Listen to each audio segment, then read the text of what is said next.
Hello and welcome to Jacob Reads Books. This is where I'm going to attempt to read a book that I haven't read in decades.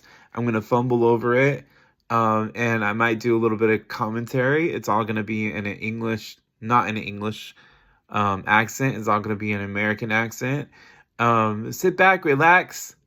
I'll try to make this as fun as possible. Um, Here we go. We're both in it. Chapter 1. It is a truth universally acknowledged that a single man in possession of a good fortune must be in want of a wife. Really? Is that really? Come on. Okay. We're already off to a great start. However, little known the feelings or views of such a man may be on his first entering a neighborhood. This truth is so well fixed in the minds of the surrounding families that he is considered the rightful property of some or other of their daughters. Ugh, whatever. Uh, My dear Mr. Bennet, said his lady to him one day, have you heard that Netherfield Park is let at last? Mr. Bennet replied that he had not. But it is, returned she, for Mrs. Long has just been here, and she told me all about it. Mr. Bennet made no answer. Do you not want to know who has taken it? Cried his wife impatiently. You want to tell me, and I have no objections to hearing it. This was invitation enough. He just like she's just walking through, and she's gonna go ahead and do this long paragraph. Watch. Why, my dear, you must know Mrs. Long says that Netherfield is taken by a young man of large fortune from the north of England, that he came down on Monday in a chaise and four to see the place, and was so much delighted with it, and he agreed that Mr. Morris immediately that he is to take possession before Michaelmas. Assume some of his servants are to be in the house by the end of next week. What's his name? Bingsley. Is he married or single? Oh, single, my dear, to be sure. A single man, a large fortune, 4,000 or 5,000 a year. What a fine thing for girls. That's okay. How so? How can it affect them? He's just getting underneath her skin, like really. It's like, just go with it. Just go with it, Mr. Bennet. My dear Mr. Bennet, replied his wife. Why does she always refer to her husband as Mr. Bennet? Why can't she say babe or like his first name or whatever? Why does that have to be Mr. Bennet? Oh, how can you be so tiresome? You must know that I am thinking of his marrying one of them. Is that his design in settling here? Design? Nonsense! How can you talk so? But it is very likely that he may fall in love with one of them, and therefore you must visit him as soon as he comes. I see no occasion for that.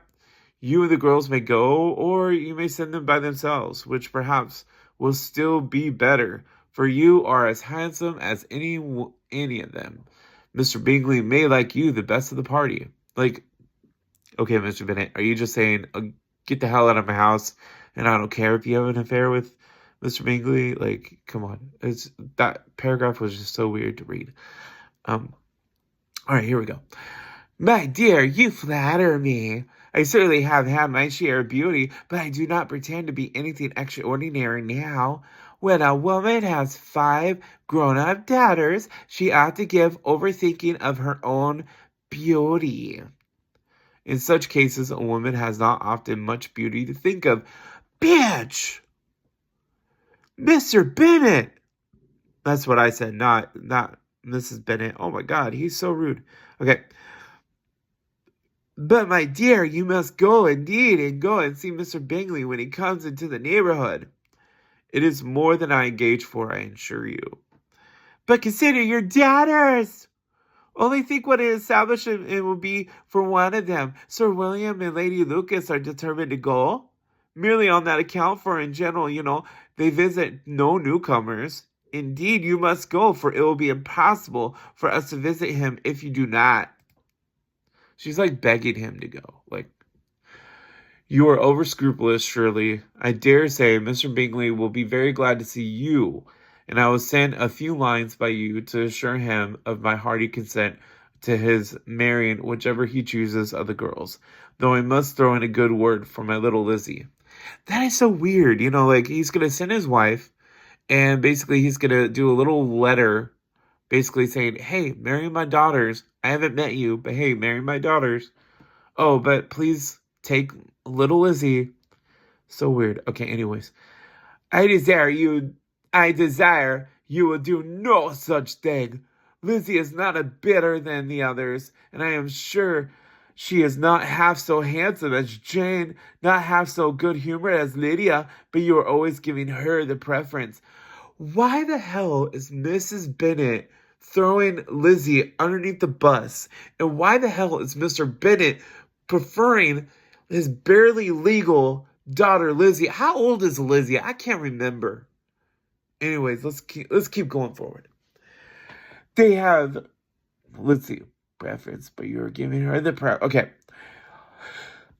They have none of them much to recommend them, replied he. They are all silly and ignorant like other girls, but Lizzie has something more of a quickness than her sisters. Why the hell is he throwing them underneath the bus? Mrs. Bennet should just divorce him, let me just say. Mr. Bennet, how can you abuse your own children in such a way? You take delight in vexing me. You have no compassion for my poor nerves.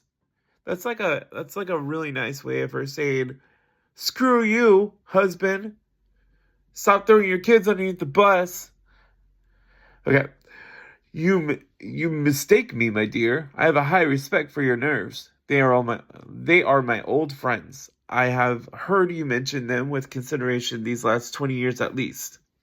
And you do not know what I suffer. But I hope you'll get over it and live to see many young men of 4,000 a year come into the neighborhood. It will not be of no use to us if 20 such should come, since you will not visit them.